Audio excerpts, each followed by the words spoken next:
Yeah, this is, I think this is going to become a very popular spot at this club.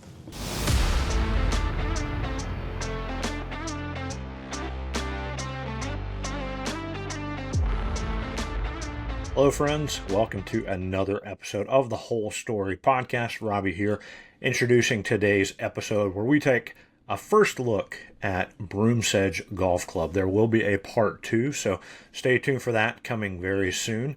But today we take a look at Broomsedge, located in Rembert, South Carolina, designed by Mike Koprowski and Kyle Franz. They've got a great team there.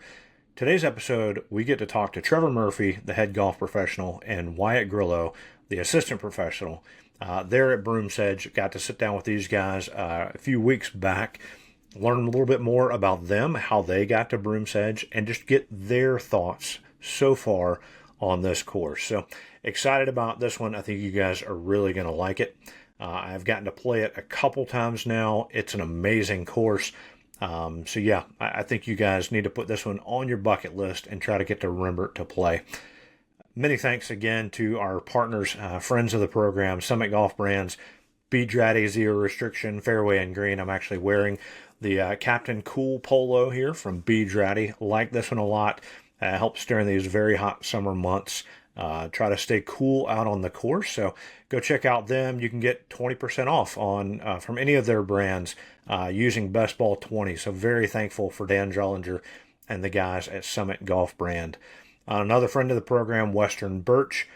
Lewis and the team design incredible golf tees. You can get them custom with any logo you want, any color pattern on the sides. It's a great golf tee. They will last forever. So highly recommend these guys. But without any further waiting, let's now get to my talk with Trevor and Wyatt. It kind of goes back and forth, so just pay a little bit of attention who might be speaking. They introduce themselves at the beginning. But a great talk with these guys. But again, put it on your bucket list. Get to Broomsedge as soon as you can. Y'all enjoy. First off, welcome to Broomsedge. Happy to have you out here. My name is Trevor Murphy. I'm the head golf professional here at Broomsedge. Originally from Oconomowoc, Wisconsin, a suburb of Milwaukee, about 30 miles west. What's your story in golf? Like, when did you start playing? When did you get into it? So I have a kind of, for a golf professional, I have a very weird upbringing in the golf industry. I started playing when I was about 6-7 years old.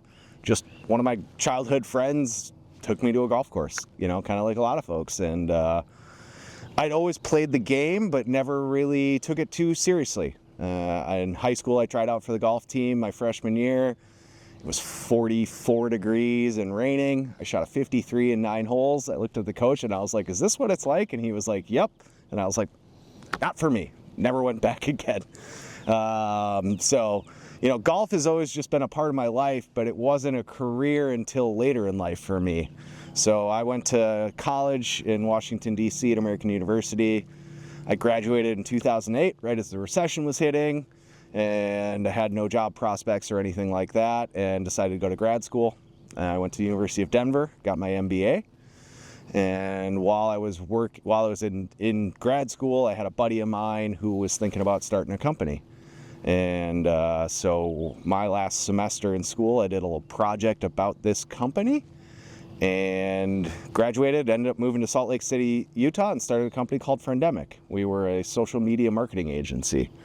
And so that was right at the time of, you know, everything growing up, and Instagram wasn't even alive then. TikTok was not even considered Asian. And so it was just an interesting time to be in that part of the industry. After a few years, I kind of got sick of that and ended up leaving that company and becoming a ski bum for a winter. I was living in Salt Lake City. Park City has great skiing, and my wife and I were kind of planning on leaving Utah after that winter. And so I started teaching skiing, spent 130 days on the hill that winter, and kind of fell in love with that side of things. But we were going to leave. My wife ended up getting a nice little promotion, so we had to stick around.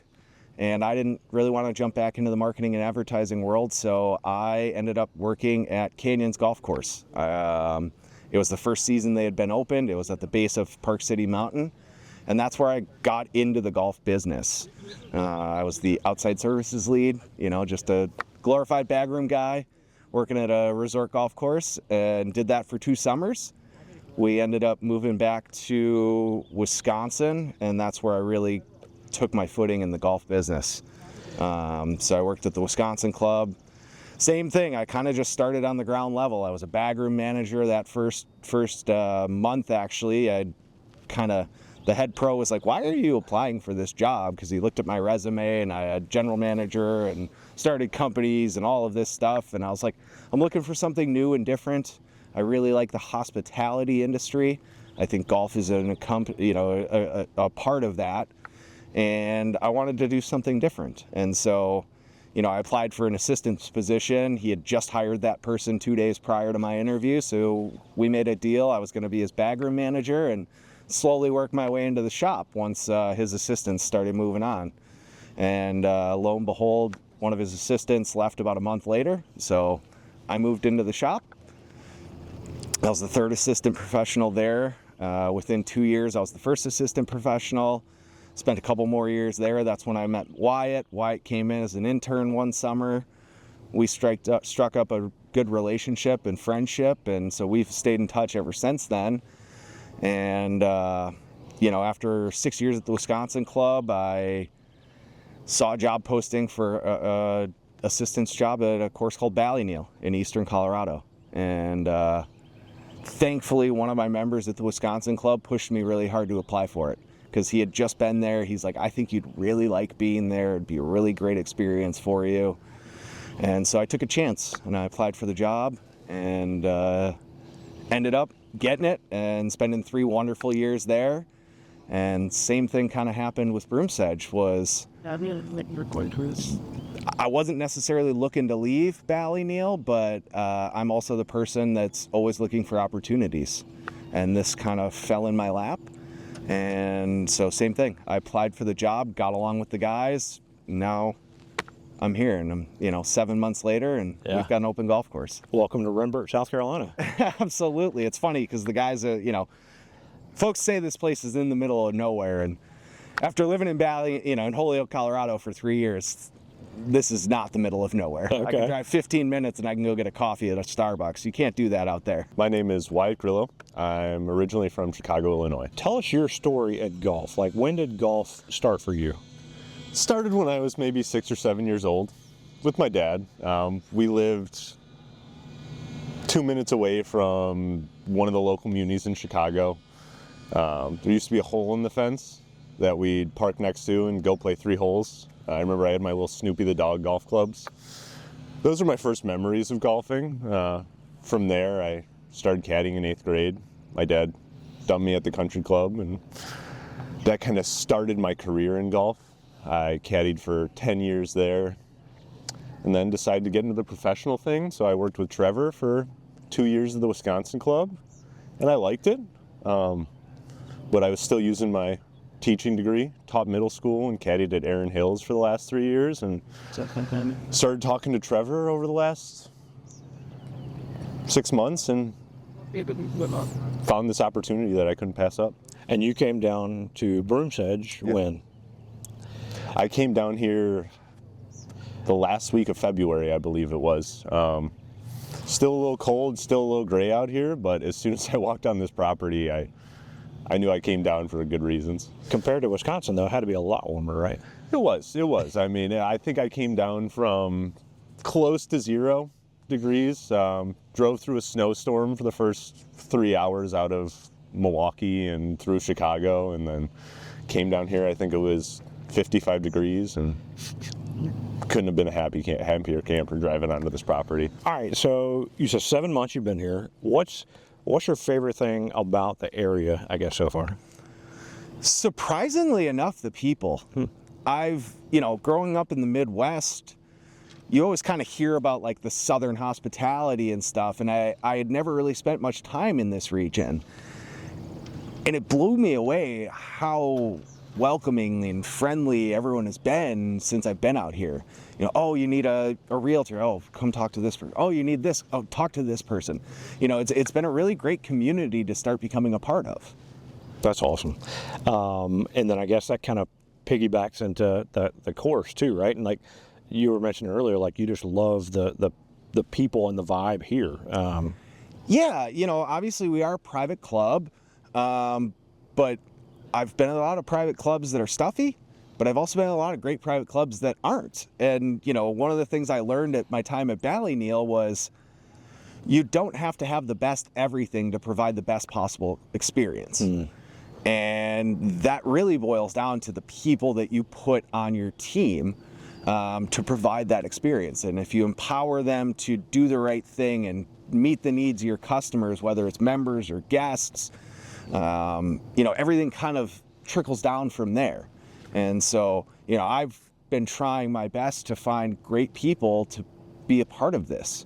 Wyatt was my first, hire, and I think it's been great being able to see how he helps kind of move that mentality through down to our members and our caddies. And, when we get to that point of having outside service folks and food and beverage folks, that's the qualities that we're really looking for. We want people to create a welcoming environment.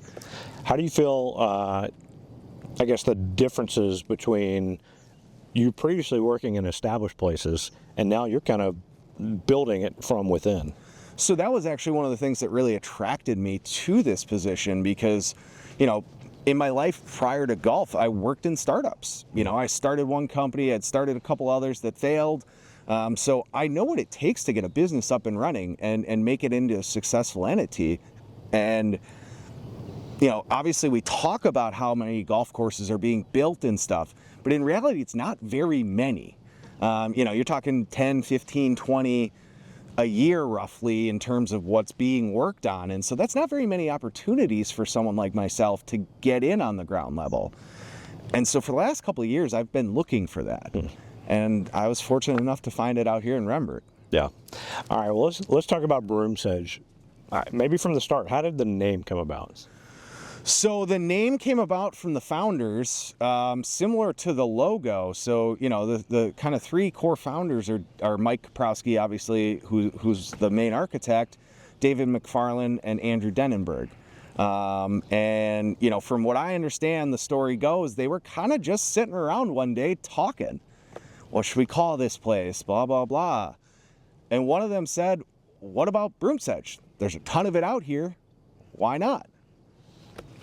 Boom. Just like that. Everyone kind of looked at each other and was like, that's the name. Some of the best answers are often the simple ones, right? Yeah. All right, so then you got the name. How did they find this spot? Because these guys are in the Pinehurst area, correct? Yeah. So that was a labor of love for Mike. Mike had spent a couple years just kind of trolling the Carolina Sandhills from Pinehurst down to Aiken, more or less, looking for land. And, as the story goes, from what I've been told, Mike found this on landforsale.com. Came out and looked at it. What he saw on the ground matched up with what he saw on the topography maps that he was able to find. And through his, experience of reading maps and stuff like that, he was like, I think this could be a great piece of land.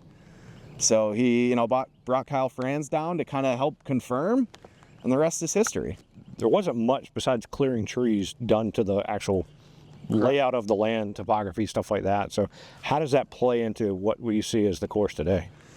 I think you hear lots of architects and stuff talk about how sometimes the best golf courses in the world are the ones that are least touched. And so, we got lucky, I think, really, in being able to find this piece of land and being able to make the most of it with what was there. And so, I think that's a really neat aspect of this course, how little dirt actually had to be moved in terms of manufacturing the dramatic elevation and movement that you see here. Because, no one thinks about elevation change when they hear South Carolina. Right. Everyone immediately goes to the low country and just thinks it's flat and marshy. Even for me, when I first came out here to visit, that was one of the biggest surprises when I got on site for the first time, was like, wow, this is the last thing I expected when I was told I was coming to go visit a golf course in South Carolina. And we've got about 50, 60 feet of elevation change on this property that's just naturally here. Yeah. What are some of the unique features of the course that people would see? I think one of the things that I love a lot about this golf course is that movement that is just so subtle but extreme at times. I also love the just diversity of holes. You're not just playing the same hole over and over again. There's variety off the tee. You have options with each of your shots. It's not too punishing. Yes, if you're out of position, it's going to make you make a good shot to get back into position. But for the average golfer, it's not going to punish you. It is not a penal golf course in that way. It is very approachable and very fun. Yeah, and it's 20 greens for 18 holes? 20 greens for 18 holes. That's really cool. You don't ever really see on courses. Yeah. So that also gives us the ability to create some variety. We have big open teeing areas. We have the options to change greens on a daily basis, especially once things get mature and grown in. You'll come spend 3 days on property and you'll play 3 different setups. And that's going to be a really neat experience for our members and guests. So what has been some of the feedback from players and guests so far? One of the funny things that I see with a lot of groups that are taking caddies is, they've got 24 golf balls sitting in their bag and the caddy pulls 80% of them out. And they're like, well, the amount of guys that come back, they're like, I played the same golf ball the whole round. One of the other things that we get a lot of feedback is how impressed folks are with the condition and the shape of the golf course for how young it is. First pieces of grass were planted in May of 2024. And we're in May of 2025 now. Wow. And we've got golf out here. And so that's really cool to see how our superintendent, Sean Fettig, and his team were able to grow this course in and get it in shape in a condition that is playable. It's not prime, obviously, it's still young. It's going to take us a couple years to get there. But they were able to get this to a place where it's still fun to play. You can still hit a putt confidently.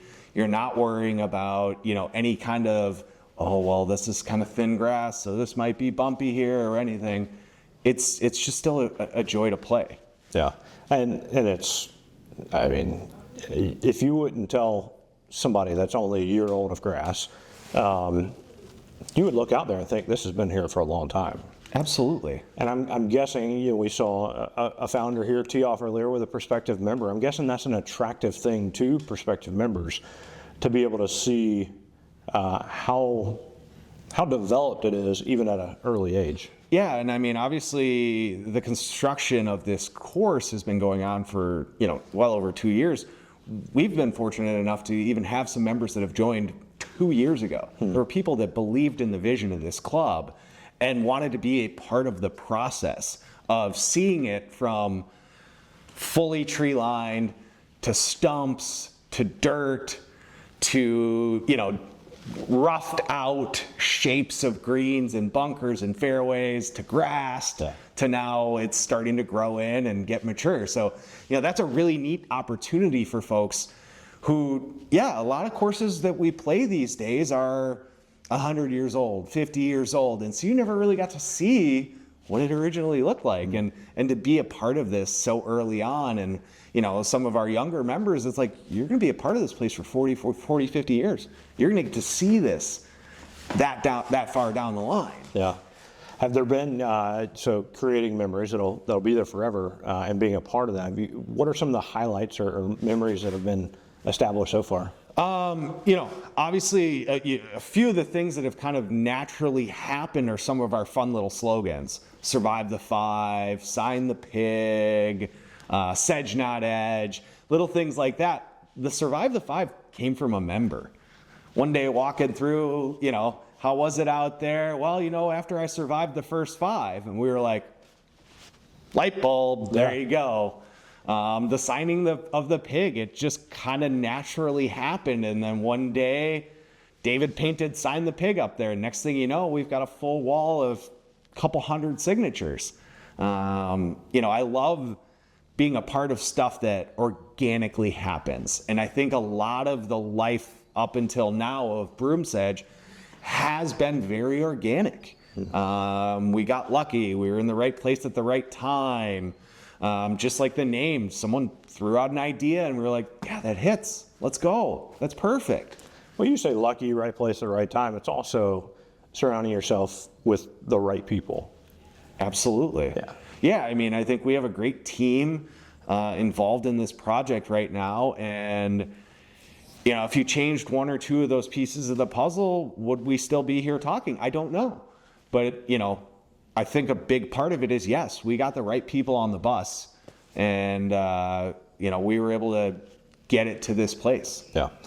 Another unique thing that I know a lot of people love, social media eats it up, are your flag sticks. Yes. Tell us the story of the flag sticks. So the flag sticks were born out of the logo. The logo, same thing, was another kind of coincidental, fell into it, where, you know, obviously we have a lot of Broomsedge on the property. It's our namesake. And one of the founders started kind of doodling and kind of drew a rough mock-up. What if these were what the flags looked like? Oh, what if that's what the logo looked like? His wife happened to be a professional graphic designer, so she kind of polished that. We got the logo, and then Mike started to go after the flag sticks. And so Mike actually makes all of the flag sticks by hand. Everyone that's out there right now, Mike Koprowski, the architect, has made. And it's really cool to see the labor of love that got put into this, because it's unique. We've fortunately only had one stolen so far. It was early on, and we haven't had any since then, but you know, that also led us to being like, well, should we manufacture some more and maybe sell some? And so, you know, it's kind of, we're expanding upon it. And, you know, it's just kind of one of those things that, yeah, our caddies don't love it because they can't see wind as well. But it also is one of those things that it's very unique to this place. It's unique to us. Yeah. And that's what I love about it, because now if anyone else tries to do something like that, everyone's gonna be like, oh, you're just copying Broomsedge. And it's like, yeah, well, we just copied Marion, right? Like, but you don't see a ton of courses out there with something unique. Yeah. And just because we call it a flag stick, why does it have to have a flag on it? Yeah, and I think it goes too to the details of a place, like you were saying earlier. Like every little thing has been thought of, or organically comes up by somebody that's here, and it just adds to the overall character and enjoyment of a place. Like when you go somewhere and you see all the little things, the little touches. Like we were just sitting in the Adirondack chairs, and there was that slice of tree that had the logo etched in it, right? Like all the little things that make a course welcoming, and like you and I were talking about earlier, where you want to go back. What's the best thing about Broomsedge? The best thing about Broomsedge is the people here. Now, granted, don't let that be a knock on the golf course, but our caddy program, as small as it is, I think, phenomenal. It's world class already between the 7 or 8 full-time guys we have. My boss is a phenomenal person to work for. Our founders and Mike, like the course architect, are passionate about this project. Everyone who's here cares about it, wants it to succeed, and sees the value that's already in it. So I think the best thing about this place is the people. Very nice. Do you have a favorite spot on the property? I do. It's all the way back, 12 and 13, probably 13 tee box. You can see the pig. You can see all the way through this gap over by 5 here and all the way back to 4T. So you can basically just see from one corner of the golf course to the other, and it's all out in front of you. It's a beautiful view. Would you say one of those, or maybe not? Let me just ask, what's your favorite hole out here to play? My favorite hole out here to play is probably the postage stamp. Okay. Number 11. Nothing like a good short par 3. Now, we were talking earlier, you and I played it with Dan Drellinger, back in late February or March, and it was, I guess, just the postage stamp then, but now there's like a second green to it? Yeah. Describe that. We got so much play. I wasn't here at the time, but from Trevor and the caddies, we had so much play on that postage stamp, the 11th green. It's about 100 to 120 yard par 3. It was just getting beat up with ball marks over the course of that time. And our superintendent, Sean, and Mike, the course architects, were just standing out there one day, looked 45 degrees to the left, and thought, why don't we use 13's other green as a par 3? Not on the scorecard, but it's one of our most popular holes out here, and it will continue to be for the foreseeable future. Yeah. And that's the beauty of right now you're not rated. Yeah. And we've talked about it, like it's a great match play option course. So there's creativity in how you can line up the holes, or let's play to this green today. And It is. I mean, the most glaring example of that is our 20 greens that we have out here. But beyond that, our teeing areas are massive. If you look at just the 6th green behind me, or both 6 greens, the whole 6th hole, we've got a teeing area that goes around the entire pond, and you could play 6 short from anywhere from 120 yards to all the way back here 180 yards, and you can play 6 long from 220 all the way to 160. It's tons of variety and just endless possibilities out here. are there any unique features that people should look for when they come play it? Well, our multiple greens for sure. One glaring feature, our bunkers. We have 156 of them, I believe. And I think just the variety of bunkering that we have out here is something you don't find at a lot of other golf courses. You see uniform bunkers or things you've seen before, but we have bunkers from that one back there, which I think is, it can be almost an acre, to ones that are 5 feet by 5 feet. Just the variety of how they can be penal or non-penal, and just the fact that you have to be aware of them on every single shot on this golf course, I think is one of our very unique features. What are some of the signature holes here? 11 for sure. Everyone loves the postage stamp. I think it's just a great hole regardless. The bunkering there is phenomenal. It's a very demanding wedge shot. And I'd say 18 coming in too. It's a great par 5 to finish. You got the water to your left, and you can see everyone coming in from our soon-to-be clubhouse, but our current clubhouse, you could still watch everyone play down 18, and I think it's a great finishing hole, especially when you're playing a match and you got to force a carry over that water with a hybrid or something, or you got to choose to lay up. It's great strategic finishing hole, and perfect for match play. You referenced your current clubhouse, the Pig, right? So tell us the story of the Pig. The Pig was just the original hunting cabin that was on this property. It was the only building out here when it was bought. It stores all of our carts, all of our beverages. It's got our TV in there. It's got our dartboard. It's got all our extra storage, and it's been the lifeblood of this place since we started. Without that, we wouldn't be able to function. Which is, it's basically been our home since we got here. I wouldn't recommend going upstairs to anyone, but aside from that, it's kind of just an iconic piece of this property that we hope to preserve in some way, shape, or form for the future. Very nice. Yeah. And you got to sign the Pig when you come play it. Everyone's got to sign the Pig. Everybody's It's a rite of passage out here. Yeah. You etch your name in history and hopefully become part of, whether it becomes, the siding becomes our halfway house or a scoreboard down the road, or it becomes part of our locker room. If you sign your name, you'll be part of the history of this golf course for hopefully many, many years to come. I love it. Yeah. One more quick question about Broomsedge. Your favorite hole here? Well, I'll tell you, my nemesis is 18. Okay. 18 is our finishing hole. It's a great par 5. I can only make 5s. I can't make 4s. I can't make 6s. I make 5s on that hole. Not a bad thing, just frustrates the heck out of me. Yeah. I would say my favorite hole on the property is number 2. Okay. I love playing number 2. You've got great options off the tee. You take the left side, up, elevated, gives you a great angle to your second shot. You can play the right side, you catch a little speed slot, might get you a little closer to the green, but you got some bunkers to hit over, some trees to play with.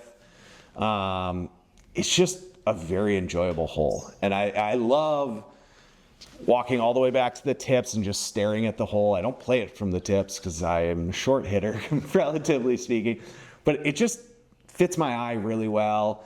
And I love walking back on 5 when you're walking down the valley and you look back up to fairway from the green. It's just one of those special holes. I've played a million different ways, and every time I play it, I have a great time on that hole. Yeah. And we're close enough, and I think the uniqueness of this place is, we're very close to number 2. Yes. And you can do that 5-hole, survive the 5 loop, right? Yep. And you could probably just keep playing that over and over again. And It's definitely the most played holes for me here. You know, I play those 5 all the time. Yeah. Because, it's just a quick little loop. have you held a hole-in-one there yet? No, we've only had 2 hole-in-ones on property. What hole? So Mike Koprowski got one the day before we opened for preview play. He, myself, our superintendent, and the rest of the ownership group all went out and played together. And Mike got one on 11. Very nice. And it was hilarious because it was not a great shot. And we were laughing at him. And one of the guys just so happened to have a camera out because he was just taking like a little Snapchat video or Instagram video. And you hear all of a sudden, oh man, that was terrible, blah, blah, blah. And we're talking about it and giving him crap. And next thing you hear is someone say, oh, that might go in. And next thing you know, we're all jumping for joy because Mike just made a hole-in-one. So the first one on the course before it was even opened. And it was by the architect himself. The second one we had was sometime over this winter. I don't remember the exact date, but it was on the 5th hole. And they actually hit that lone tree sitting right over there. And it ricocheted off the tree, trickled down the hill into the cup. Very nice. So if you want to make a hole-in-one, don't aim at the flag. Don't aim at the flag. Yeah. Aim everywhere but the flag. I love it. All right, so back to your golf game. A question we ask everybody that's on our show. What's the story of your most memorable golf shot? There's a couple. I've been fortunate enough to play a lot of golf at a lot of really incredible places. My first goes back to when I was about 15, 16, got to play Pebble Beach. We were on number 6, hit my drive, hit my second. I probably had 100 yards out. I dunked it for a 3. One of the coolest shots. The other memorable shot that I think about a lot and I talk about a lot is at Bandon Dunes. One of the things I like about Bandon Dunes is that everyone always has their ranking. And that's like the first thing you ask someone who's like, oh, I just got back from Bandon. All right, list them. Which one's what? And I love that, I think Old McDonald's a great golf course. For that trip, it was my number 5 course. Part of it was we had the worst weather. It was miserable. 50, pouring buckets, 30, 40 mile an hour wind, all of that. So it just wasn't all that enjoyable of a round. But at the same time, my favorite shot from that entire trip was on that course. We played the Ghost Tree hole, hit a nice shot. I had about 130 into the green, downhill, straight into the wind. And my caddy looks at me and he's like, what's your 200 club? I'm like, what? He's like, just trust me, man. I was like, all right, listen, I've trusted you for the last 4 days. We've been having a great time. Great. So he hands me my 4-iron. I knock it to 10 feet, make the birdie putt. I was like, that's crazy. 130-yard shot. I hit a 4-iron, and I put it to 10 feet. Wow. That's what makes golf fun, right? Exactly. And it's a shot that I've probably told that story 500 times. And it was partially the shot, partially the caddy, and just that whole experience. It's, rain just everywhere. I'm soaking wet. It's the 3rd hole. It's just like, this is miserable. And then I hit the most redeeming shot of my life. It only takes one. It only takes one. Yep. What is your most memorable golf shot? What's the story of that? It's not a good one, but I'll remember it for the rest of my life. My tee shot at the old course, cold top to 2 hybrid. On the first tee? On the first tee. Went about 40 yards. Had 50 people watching me, but I could care less. I mean, it'll just be, whether it's good or bad, that'll always be implanted in my memory. Because you can say you got to play the old course. I got to play the old course. Yeah. I looked over, my wife was laughing at me, I was laughing at myself, and it was the start of a great day. As bad as the shot was, it was the start of a great day. All right, we do this thing called the Quick 9. It'll be kind of a rapid fire. Favorite course that you've ever played? Ballynail. Love it. Bucket list course? Pine Valley. Hadn't got there yet? I've not gotten there yet. All right. Maybe somebody watching will reach out I'd to you. love to play up there. I've heard great things. Best course that no one knows about or they don't talk about enough? I was actually talking to our superintendent about it this morning. It is relatively talked about, but I love Wild Horse Golf Course in Gothenburg, Nebraska. Yeah. What a fantastic place. It's public. It's under $100 a round. incredible conditioning, incredible layout, such a fun golf course to play. Hard to get to, but what a wonderful golf course. Our episode, we're recording this on a Wednesday. Our episode tomorrow is with Brett Renner, who does stuff with the Nebraska section. Okay. He was talking about that one as well. So. Yeah, I'm a sucker for the underdogs, the no names, I love a crappy muni, honestly. Yeah. Like Holyoke Golf Club, where Ballyneal is, it's the little 9-hole muni out there. Tiny greens, tree-lined fairways. No one would ever tell you it's a great golf course, but I have so much fun playing that place. Yeah. And I love finding that kind of golf to play because, like I said to you earlier, I play golf because I think it's fun. And so if I can go find some tiny little $13 muni to go play 9 holes in a cart, I'm going to have a blast. Yeah. It's supposed to be fun, right? It's a game. It is. It is a game. It is a game. Yep. So let's go have some fun with it. Who's in your dream foursome? Dream foursome. My grandfather is one of those people. He was never really a huge golfer, but he's someone I never got to play golf with. And, I would just love to have that opportunity to play with him. Tiger's going to be an easy one just because who wouldn't want to play a round of golf with Tiger? Right. Come on. The fourth, man, that one changes a lot. I'm not really sure. That's a tough answer. I think it would probably be someone who's been a little more influential in my life without necessarily being a part of my life. And, it might be someone like a Jerry Garcia.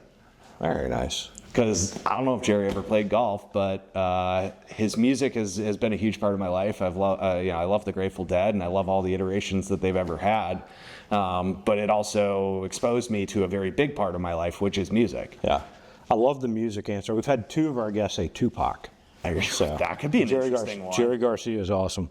All right. Well, then when you walk up to the first tee, what's your walk-up song? Depends on the day. I'd like to be the person that says Hell's Bells by AC/DC. More likely than not, though, it's going to be whatever's on my, playlist right now, which is most likely going to be something by the band Goose. Okay. I like it. One of our guests, that was their favorite as well. Actually, a guy named David Kirsch. He's a big Goose fan. He's out of Nashville. So, yep. Favorite club in the bag? That's also, it depends on the day, man. I would say my wedges, though. Okay. Like right now, currently, my 52-degree wedge. Okay. SM9 Vokey. Very nice. Favorite snack on the golf course? Snickers bar. Frozen? Sure. Doesn't matter. Could be soft and melted, too. Snickers bar at the turn is one of the best turn snacks ever. Love it. All right, let's take Broomsedge out of the equation. What's your favorite golf course logo? Favorite golf course logo? Unfortunately, I'm biased. I do love Ballyneal's logo a lot. It's, to me, it's simple. It's iconic. It's one of those things that I just kind of go back to. I'm trying to think of a different one that I really, really like, that I always am pretty impressed with. For me, it's always the simpler, the better. And so, I love like what Zach and the guys are doing at Tree Farm, having fun with their logos. And I think it's great. Like the Tree Monster, really cool logo. But, something also iconic and classic, like an Oakmont or something where it's just, there's something about it. I don't know what, but, if you look at my closet, it's Broomsedge and Ballyneal. Those are the only 2 logos I have a ton of. And again, I'm biased, but I also, having worked with like the Ballyneal logo for years, I love the versatility of it. I think as a merchandiser, you can get really creative and do some really cool stuff without actually changing the logo. Yeah. And that's simply just by changing the colors and playing with the colors. Is there we're sitting in the pig now and the sun's shining again. Is there a pig logo? Have y'all done an alternate logo? There is. Okay. We do have one pig logo right now. Our members are the only people that have it. We've got it on one piece of merchandise. It was on a head cover that we made for the members. Love it. And it is exactly what this pig is. It's just a big old pink building with a barn door, and it's a neat logo. I think, we'll keep that one in the quiver for years to come, but it might be something that you only see every once in a while. Yeah, well, be a member, right? Yeah, There you go. absolutely. All right, final question. The best part of golf is what? The people you're playing with. I don't mind playing alone. I love playing golf alone, but every single one of the most memorable rounds of my life has involved other people. And so, you know, that's one of the things I love about this game. One of the things I love about Broomsedge right now being a walking course is that conversation from the tee to your next shot, walking with your friends or your guests or someone you've never met before, and you're just walking together having a conversation. You know, carts are great, don't get me wrong. I love playing around a golf in a cart, but it also becomes a little too impersonal, because you and I hop in our cart and drive over there, our other two guys jump in their cart and drive over there, and we miss out on that conversation getting to our balls. Sure. And that's something that's always been really special to me. Favorite course that you've played? Dunaverty on the Western Isles of Scotland. Okay. Small little place. It's, if you've heard of Macrahanish, it's about 15-20 minutes away, but it's just, there's something special about it that'll always sit with me. The vistas, the views, the people we met at that golf course, the ladies league that we played with that allowed me to play with them that day. It was, that's my favorite course. I love it. Yeah. All right, what's your bucket list golf course? Bucket list golf course. Being from Chicago Golf Club. Okay. Yeah. Still haven't crossed that one off, huh? No. Hopefully soon. Hopefully soon. All Working right. working on it. What's the best course that no one knows about? If it isn't Dunaverty, then I wouldn't say no one knows about it, but I'd say a large portion of people don't know about it. Lawsonia Links in Green Lake, Wisconsin. Okay. I've dealt with many people making their Wisconsin trips from Erin to Sand Valley or Kohler, and they always miss Lawsonia. Don't miss Lawsonia. I talked to a friend 2 days ago that said they were driving back from Sand Valley and decided, instead of getting back at a reasonable hour, stop by Lawsonia and got back a whole lot later. They made the right decision. Totally worth it. Who's in your dream foursome? Dream foursome. That's a good question too.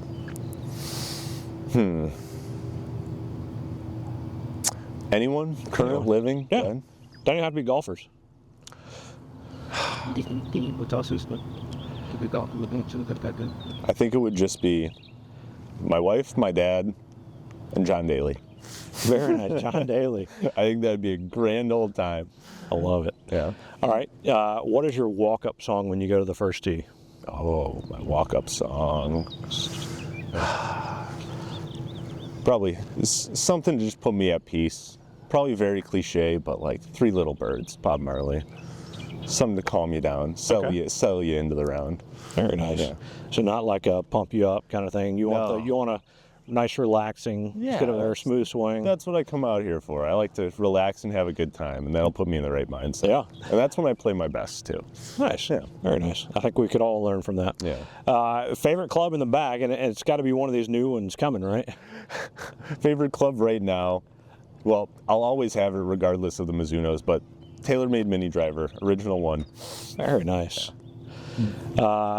Favorite snack on the course? Uncrustables.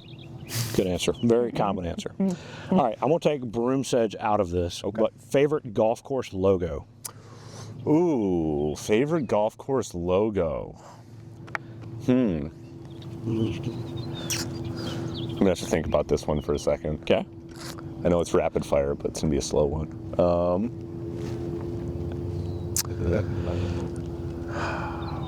Gosh, that's a great question. It's a dinky little 9-holer in Salem, Massachusetts, but it's called Old Salem Greens. Okay. And it's a witch riding on a broom, and I've got a soft spot for it. I think it's a great logo. I had to buy a crummy, like, I don't even know what the brand is, but I had to buy a polo from them because I love that logo so much. Old Salem Greens. Very nice. All right, final question. The best part of golf is? Nature. Very nice. That's it. I love it. Wyatt, thanks, man. Robbie, thank you. A lot of Thanks fun. for being here. Trevor, this has been a lot of fun. Thanks, man. I appreciate you joining us. Absolutely. I'm so happy to have you guys out here, and really look forward to having you guys back again in maybe a year or two, and we can see what the changes are. Yeah, let's do it again. Everybody needs to come check out Broomsedge. Well, there you go. Thanks again to Trevor and Wyatt for their time, for the opportunity to sit down with them on site at Broomsedge. Again, great course. Put it on your bucket list. Go play it. You'll thank me later. Thanks for listening to Best Ball, a podcast we have here, The Whole Story. And for all the different things we have going on, check out the different things. We've got a lot coming, so really excited about it. It's a good time to be following and be a part of Best Ball. Stay tuned. Hopefully very soon we'll be releasing our second part, talking about Broomsedge with some more special guests.